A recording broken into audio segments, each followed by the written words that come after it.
Good morning po sa inyong lahat at Pastor Mark po para sa ating 7-minute prayer and devotion. At sa ating pong magsasimula, tayo po ay sumandaling manalangin.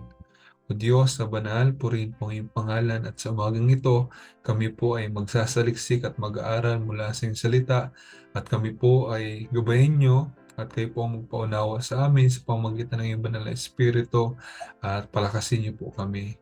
Ikaw po ang manguna sa amin, Ama, sa pangalan po ng Panginoon Kristo, ito po ang dalangin. Ang pamagat po ng ating 7-minute prayer and devotion sa umagang ito is, when things don't go as we expect. When things don't go as we expect. At ang verse po natin ngayon ay kukunin po natin sa aklat po ng Proverbs chapter 16 verse 9. The Bible says, "A man's heart deviseth his way, but the Lord directeth his steps."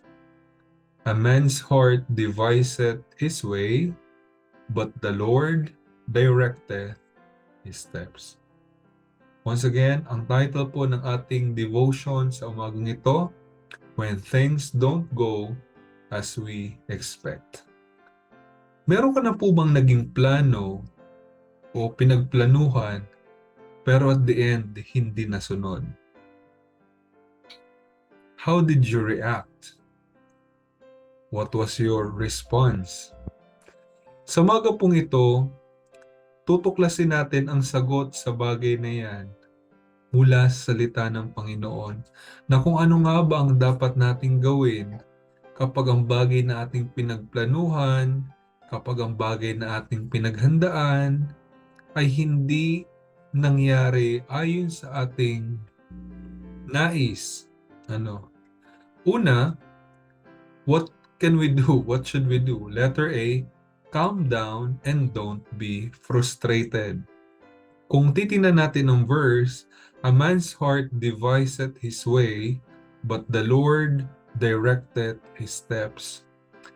Isa sa bagay na binigay ng Diyos sa atin ay ang kalooban. Gayon din ang kaalaman at kakayahang magplano. At kung merong layunin ang bagay na ito na binigay ng Diyos sa atin, tiyak na nais ng Diyos na makapagbigay ng kaluwalhatian sa Kanya ang bagay na ating nais gawin, pagplanuhan, mga dapat isakatuparan. Ngunit merong mga pagkakataon sa ating buhay that when we plan, it don't go on its way sometimes. May naganap na ibang kinalalabasan. Kaya naman po, ang paalala sa atin ng Bible, yes, we can plan. Yes, we have that knowledge. But tandaan po natin, the Lord directed His steps. Andyan po ang paggabay ng Diyos sa panahon na tayo ay nagplano at humingi ng counsel at inihatid sa Panginoon ang ating mga naisin. Kaya kung sa umagang ito meron kang plano, nag-pray ka, kung ano man ang resulta, entrust it to God. What matters most, nagawa natin kung ano ang gusto ng Diyos. Huwag pong magagalit at huwag iinit ang ulo pag hindi nangyari ang ine-expect mo. Dahil, again, the Lord directed His steps. At pangalawa, the thing na tinuturo ng talatang ito is we can pray for God's direction. Sabi ng Biblia, but the Lord directed His steps. Ang sarap po kapag merong guide na nandyan at tutulong sa atin. Naranasan nyo na po bang mawala sa isang lugar pero merong isang tao o merong isang guard o isang tumulong sa iyo? Di ba po nakakagaan sa loob?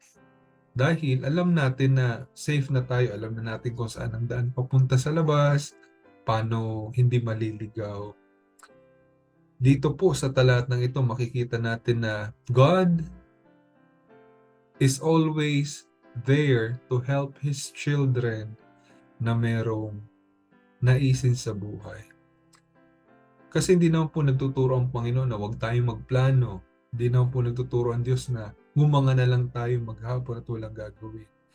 God wants us to plan, but let us remember na ang Diyos ang nagdadirect ng step. Kaya ang pinakamagandang gawin is manalangin for God's direction.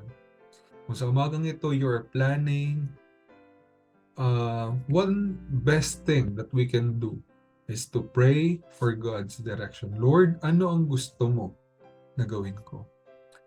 Ano ang gusto mo at ano ang direction mo dito sa gusto kong mangyari?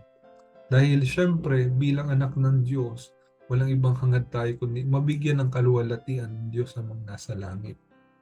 As we end, merong sinabi sa James 4:14. The Bible says, "Whereas you know not what shall be on the morrow, for what is your life?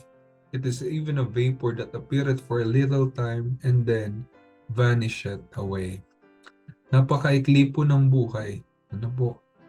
At kung merong magandang sabihin sa Panginoon ay in verse 15 ng James 4, "For that ye ought to say, if the Lord will, we shall live and do this or that." Kung merong magandang sabihin sa Panginoon, Lord, kung kalooban mo po ito, pangyayarihin mo ito. Kung nais mo po ito, pangyayarihin mo po ito. Pero kung hindi, thy will be done. At ang magandang maging focus ng ating pagpaplano ay hindi ang sarili, kundi yung ating puso na ito ay parating direkta sa Diyos. Dahil at the end of every plan of ours, the question is, did it glorifies the Lord? And we need God, and we need to let God lead us as we have our plan for today. When things don't go as we expect, don't get frustrated, calm down, and pray for God's direction. Magandang umaga po sa ating lahat. Tayo po ay manalangin. O Diyos na banal at makapangyarihan sa lahat, salamat po ng marami, purihin ang iyong pangalan, and help us with our plans, direct our steps, and may you be delighted in what we are going to do. Purihin ka, Ama. In Jesus' mighty name we pray. Amen.